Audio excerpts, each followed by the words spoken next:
Assalamualaikum warahmatullahi wabarakatuh.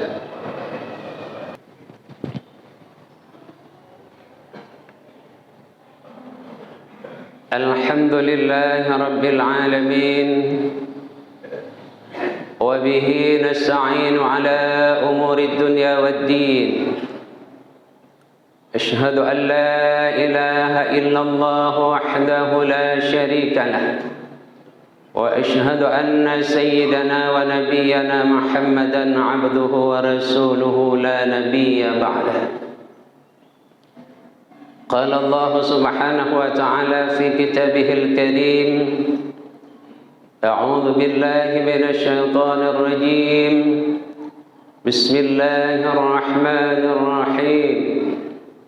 Wasari'u ila maghfiratin min rabbikum wa jannatin 'arduha as-samawati wal ard u'iddat lil muttaqin. Shadaqallahul 'azim. Wa shadaqa rasuluhun nabiyul karim, wa nahnu 'ala dzalika minasy syahidin wasyakirin. Walhamdulillahi rabbil alamin. Tengku-tengku, abi-abi,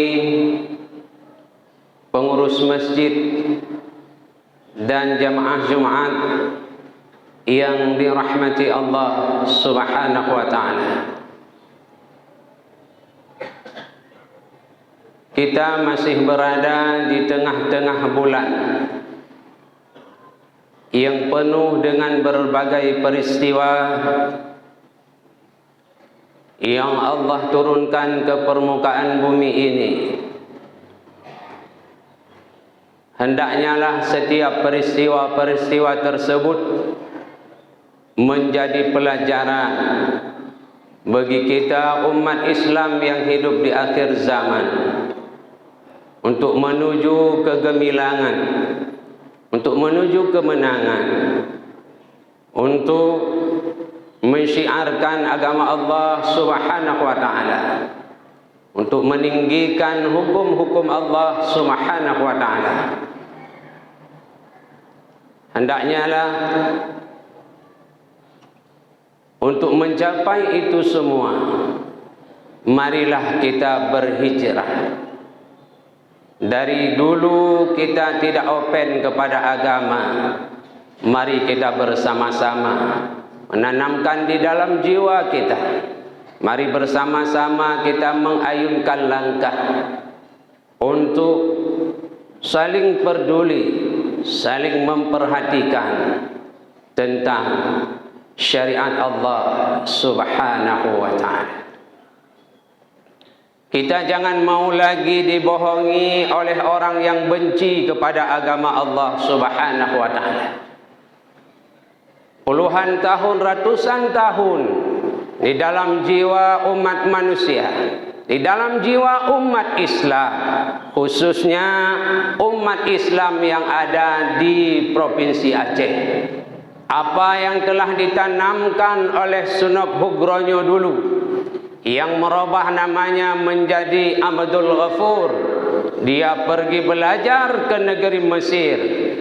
Selama 20 tahun di sana menimba ilmu agama Allah. Akhirnya dia datang ke Aceh, diutus oleh pemerintah Hindia Belanda. Tujuannya tidak ada lain adalah untuk mendangkalkan akidah orang Islam yang ada di Aceh, untuk mempertikaikan para ulama-ulama pimpinan Dayak, para ulama pimpinan-pimpinan perjuangan. Dia sebarkan khilafiyah di tengah-tengah umat Aceh pada waktu itu. Dia sebarkan politik divide et impera. Terutama sekali para ulama diadu domba oleh dia, dan ditanamkan di dalam jiwa masyarakat awam yang ada di Aceh pada waktu itu, dan sebahagian petinggi-petinggi, bahwasanya di dalam Islam haram berpolitik bagi orang yang memiliki ilmu pengetahuan agama. Haram berpolitik bagi orang yang lepasan pesantren, yang lepasan dayah. Haram berpolitik bagi orang yang memang ingin menjalani jalan akhirat. Maka kaum muslimin yang dirahmati Allah, judul khutbah kita hari ini adalah Islam dan politik dan kepemimpinan. Mari coba kita melihat apakah ada politik di dalam Islam, ataupun politik memang sangat penting di dalam agama Islam, agama yang diturunkan oleh Allah Subhanahu wa taala. Benale prinsip di dalam jiwa umat Islam hari ini, zaman waktu berlong-long jak di tanah merah dan long-long jak sikula man di pesangan, pernah dikun rakan-rakan orang jak ikula kafe jamu ingat long hantang metanum matai atau jikubah le sunok gronyo jan. Mari coba kita kaji, kita ulang kembali. Karena para ulama mengatakan halaka muru'un lam ya'rif qadrahu. Sungguh celakalah, akan hancurlah suatu kaum atau suatu bangsa.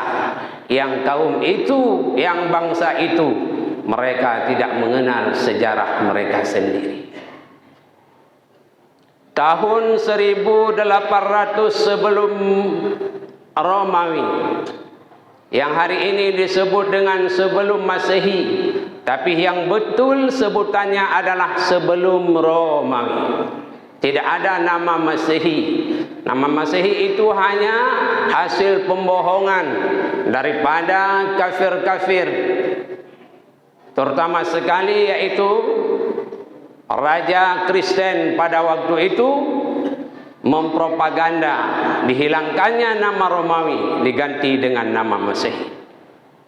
1800 sebelum Romawi, Nabi Ibrahim alaihissalam hidup di tengah-tengah pemimpin yang sangat zalim, pemimpin yang anti terhadap agama Allah Subhanahu wa taala.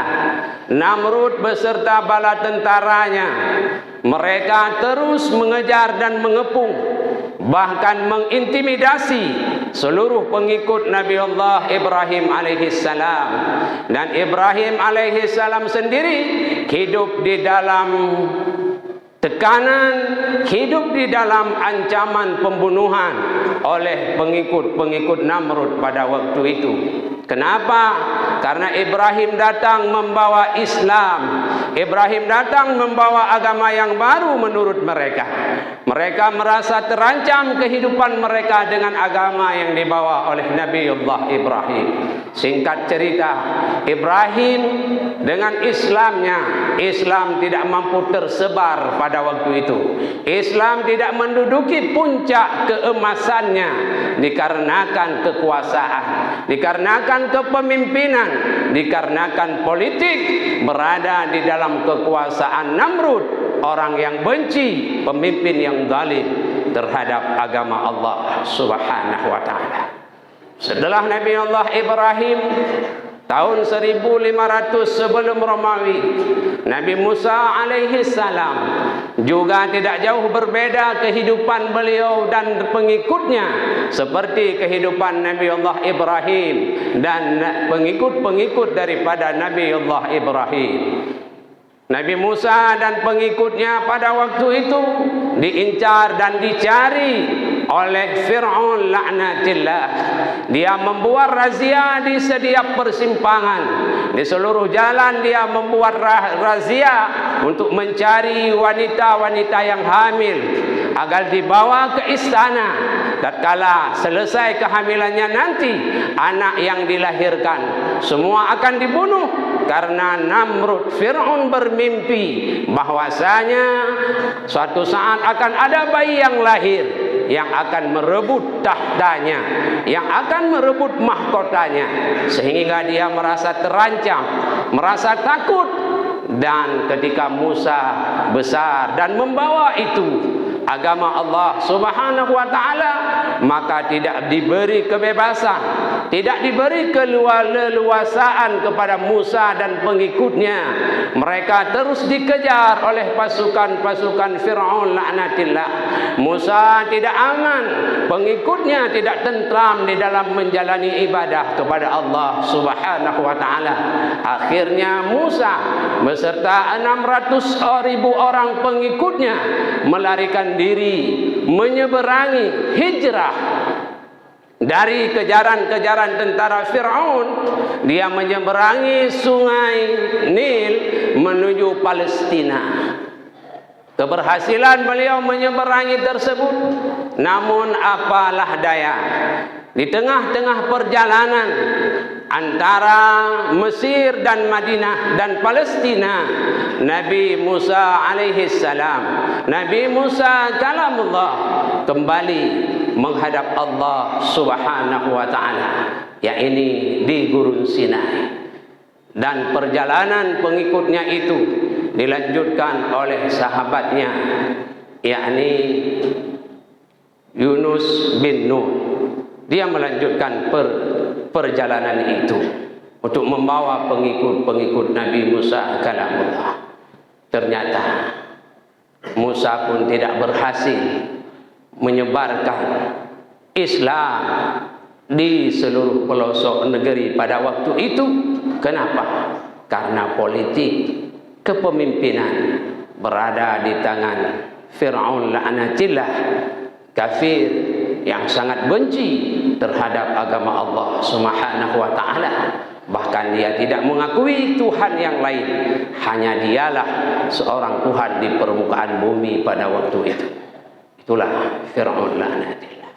Lagi-lagi kekuasaanlah yang membuat Islam tidak mampu mengembangkan sayapnya pada waktu itu. Kemudian pada tahun 300 sebelum Romawi, di mana seorang raja yang bernama Asoka masuk ke dalam agama Buddha. Kekuasaan kepemimpinan berada di tangan raja tersebut.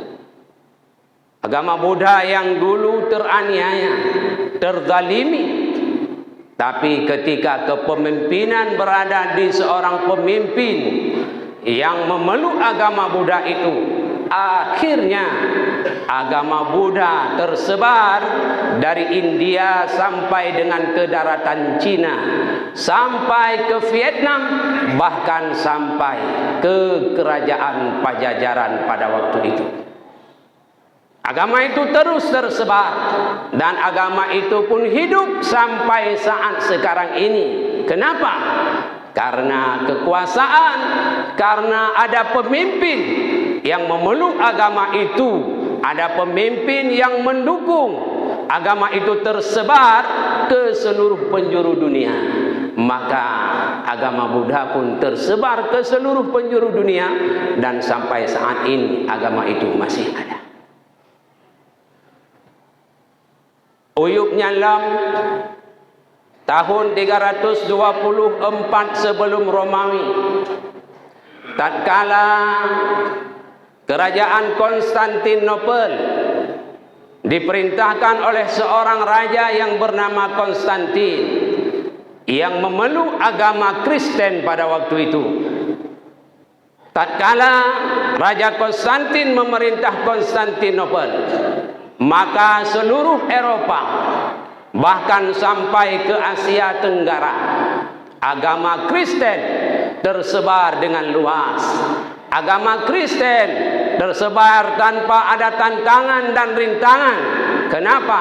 Karena didukung oleh pemimpin, oleh politik yang memeluk agama itu, yang senang terhadap agama tersebut, yang cinta kepada agama tersebut. Konstantinopel hari ini telah menjadi kerajaan Turki Utsmani setelah dikuasai oleh Muhammad Al-Fatih, pemimpin Islam pada waktu itu.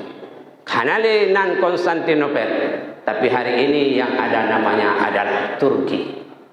Itulah dia.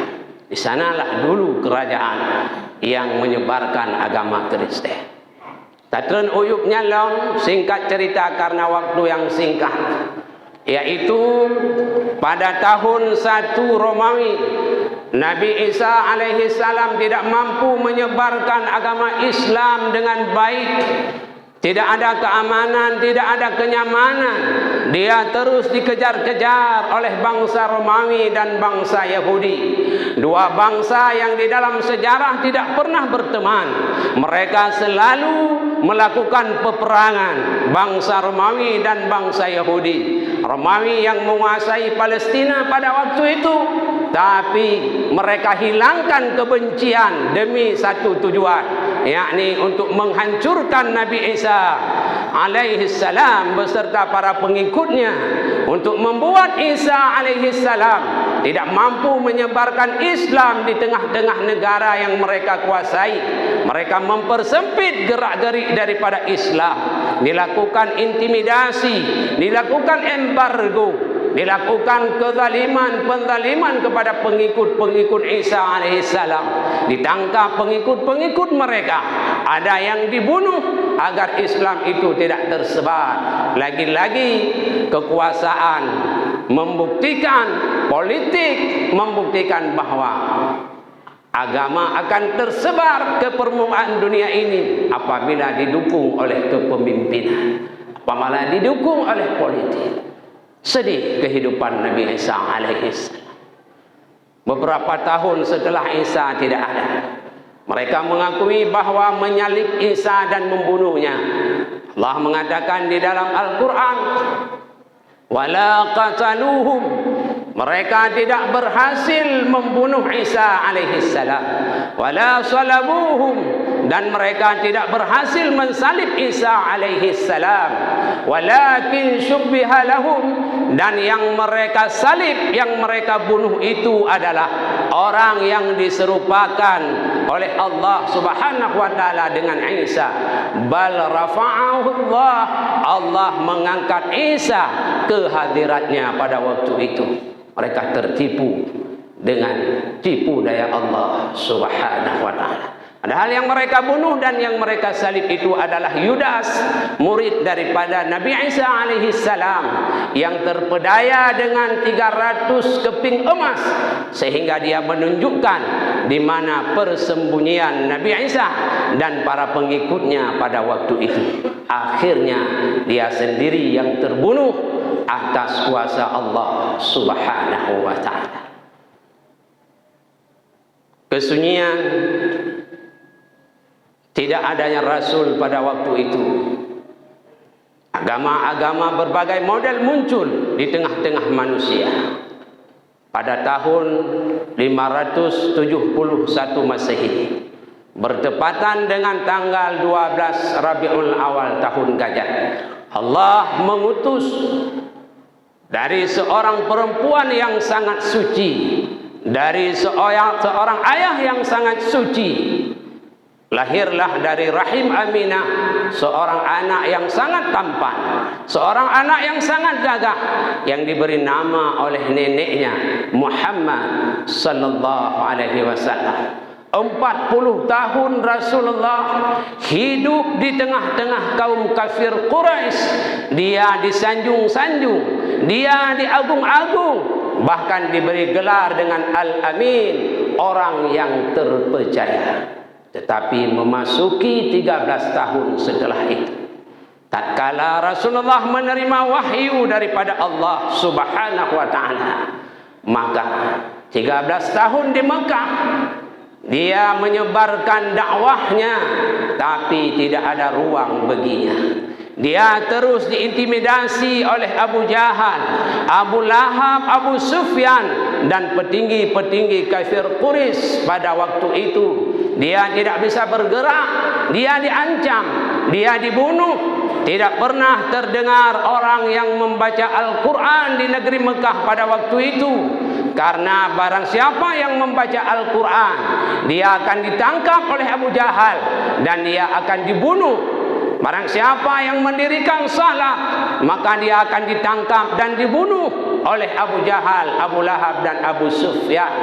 Tidak pernah ada salat berjamaah di negeri Makkah. Bahkan Rasulullah pada suatu hari ketika dia sedang salat di depan Ka'bah, Abu Jahal datang mencekik lehernya sampai-sampai Rasulullah hampir menghembuskan nafasnya yang terakhir, tapi pengikutnya tidak mampu membela Rasulullah karena kekuasaan tidak ada di tangan umat Islam pada waktu itu. Akhirnya Fatimah datang, anak yang sangat dia cintai, membebaskan Rasulullah sallallahu alaihi wasallam. Tidak ada yang mampu membela pada waktu itu. Dan yang sangat menyedihkan lagi, seorang perempuan pertama masuk Islam yang syahid di depan mata Rasulullah sallallahu alaihi wasallam, yakni Sumayyah, istri daripada Yasir. Ditusuk dadanya dengan pisau oleh Abu Jahal, dibelah dadanya, diambil jantungnya di depan mata Rasulullah sallallahu alaihi wasallam. Dia memohon, ya Rasulullah, bantulah saya, tolonglah keluarga kami ya Rasulullah. Rasulullah menjawab, sabran ya ahla Yasir, wahai keluarga Yasir, sabarlah, sabarlah, innama wa'idukumul jannah, kalian terjamin masuk dalam surga Allah subhanahu wa ta'ala.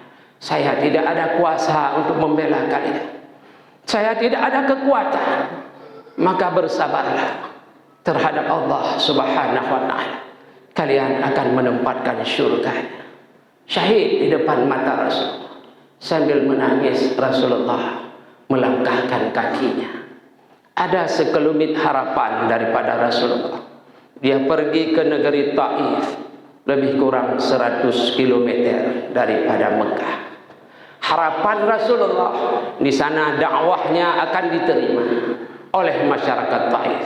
Tapi apa yang terjadi?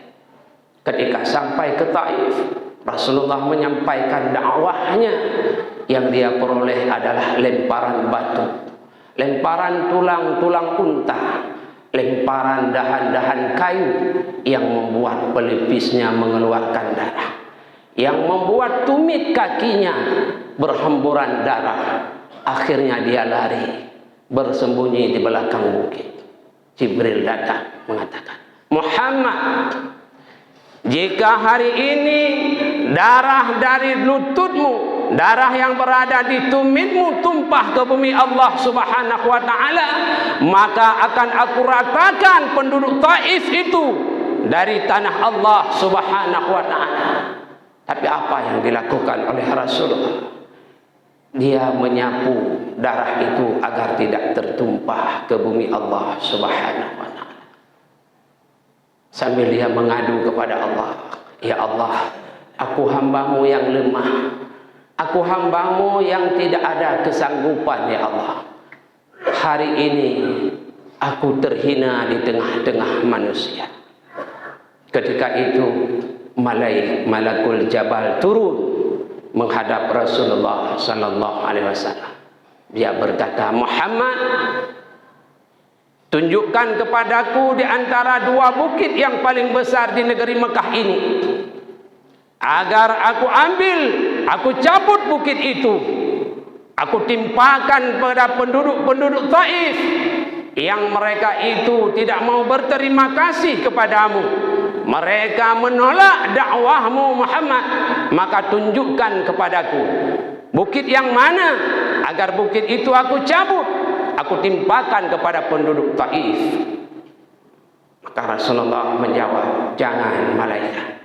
Bahkan dia berdoa, ya Allah, keluarkanlah dari sulbi-sulbi penduduk Taif itu ya Allah keturunan-keturunan yang hanya menyembah kepadamu ya Allah, dan mereka tidak akan mensyarikatkan dirimu ya Allah. Aku mohon kepadamu ya Allah, lahirkan di dalam sulbi-sulbi mereka itu. Maka doa Rasulullah diterima oleh Allah subhanahu wa ta'ala. 100% penduduk Taif semua memeluk agama Allah subhanahu wa ta'ala. Dan sampai saat ini, dari riwayat yang singkat ini yang Allah sebutkan di dalam Al-Quranul Karim, dan yang disebutkan di dalam kitab-kitab yang dikarang oleh para ulama mujtahid dan ulama yang muktabar. Ternyata kita bisa menyimpulkan bahwasanya Islam tidak boleh dipisah dengan negara. Politik tidak boleh jauh daripada Islam. Buktinya 13 tahun Rasulullah tidak memiliki kekuasaan. Dia tidak bisa menyebarkan agama Allah dengan baiknya.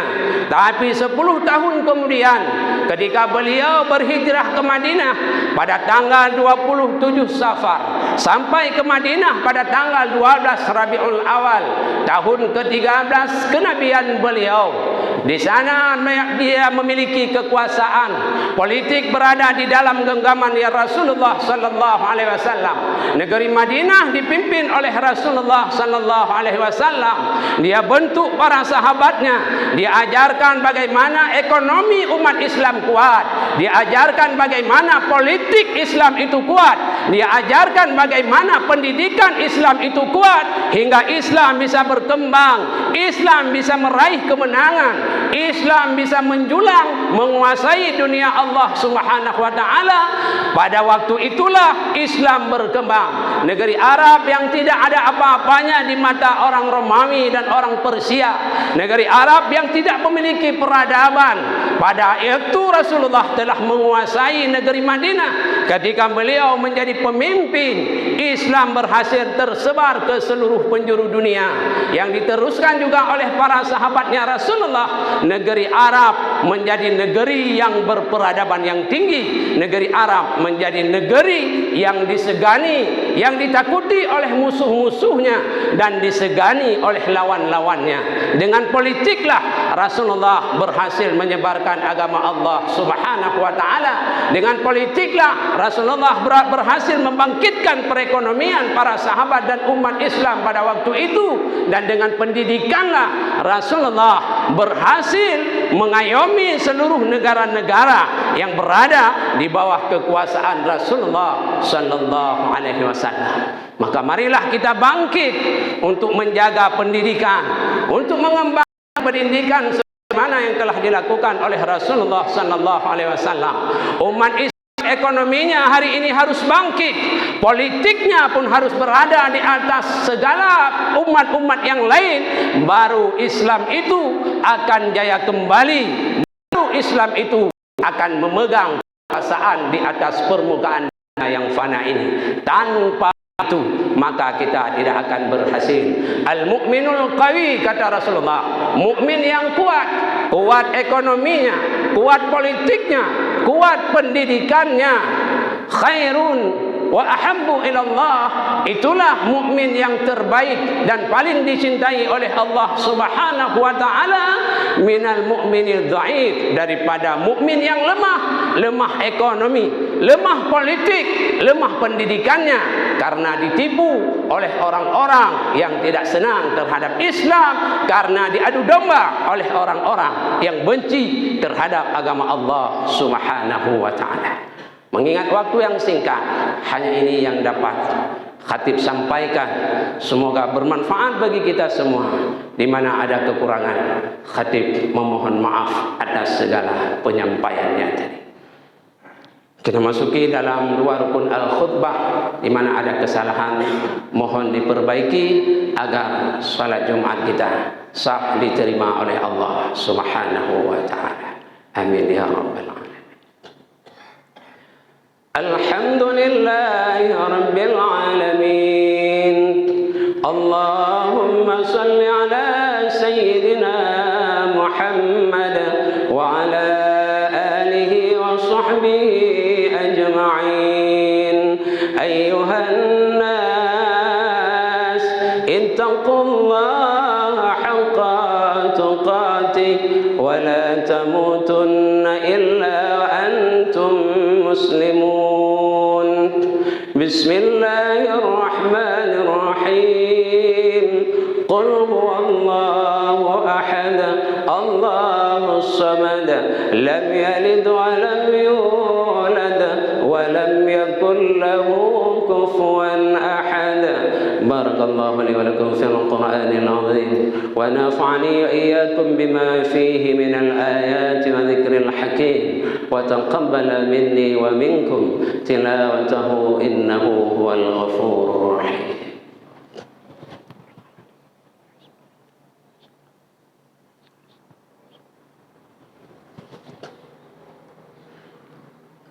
الحمد لله رب العالمين.